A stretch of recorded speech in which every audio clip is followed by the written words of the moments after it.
ನನಗೆ ಯಾರೂ ಸಪೋರ್ಟ್ ಇಲ್ಲ ಸರ್.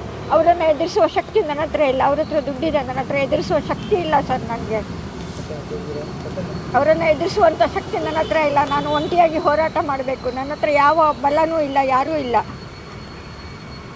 ಹಾಗೆ ನನ್ನದು ಪರೀಕ ಅಂತ ಇದೆ, ಮಣಿಪಾಲ್ ಪಡ್ಕಳದ ಹತ್ರ ಪರೀಕ ಅಂತ ಒಂದು ಊರಿದೆ. ಅಲ್ಲಿನೂ ನನ್ನ ಮನೆಯ ದೇವರನ್ನು ಆಮೇಲೆ ಆಸ್ತಿಯನ್ನು ಎಲ್ಲ ತಗೊಂಡಿದ್ದಾರೆ ಅವರೇ. ಧರ್ಮಸ್ಥಳ ಹೆಗ್ಡೆಯವರು ತಗೊಂಡಿದ್ದಾರೆ. ನನ್ನ ತಂದೆಯ ಆಸ್ತಿ ಅದು, ಪಿತ್ರಾರ್ಜಿತ ಆಸ್ತಿ. ಅದನ್ನು ನನ್ನ ಸೈನು ಇಲ್ಲದೆ ಅದನ್ನು ಪರ್ಚೇಸ್ ಮಾಡಿಕೊಂಡಿದ್ದಾರೆ. ಅದು ನನ್ನ ಒಂದು ಭಾಗ ಆಗಿತ್ತು. ಅದು ಇಲ್ಲ ಇವಾಗ.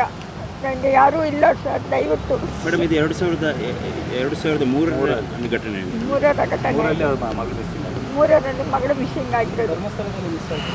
ಧರ್ಮಸ್ಥಳದಲ್ಲೇ ಮಿಸ್ ಆಗಿದ್ದು. ಅಲ್ಲಿ ಕಂಪ್ಲೇಂಟ್ ಎಲ್ಲ ಕೊಟ್ಟಿದ್ರಿ? ಏನು ರೆಸ್ಪಾನ್ಸ್ ಕೊಟ್ಟಿಲ್ಲ ನಿಮಗೆ? ಬೆಳ್ತಂಗಡಿ ಸ್ಟೇಷನಲ್ಲಿ ಕೊಟ್ಟಿದ್ದೀನಿ ಸರ್. ಮಿಸ್ಸಿಂಗ್ ಅಂತ ಕಂಪ್ಲೇಂಟ್ ಕೊಟ್ಟರೆ ಅವರು ತಗೊಂಡಿಲ್ಲ ಸರ್. 2003 ಅವಾಗಲೇ ಬಂದಿದ್ದೆ. ಹೌದು.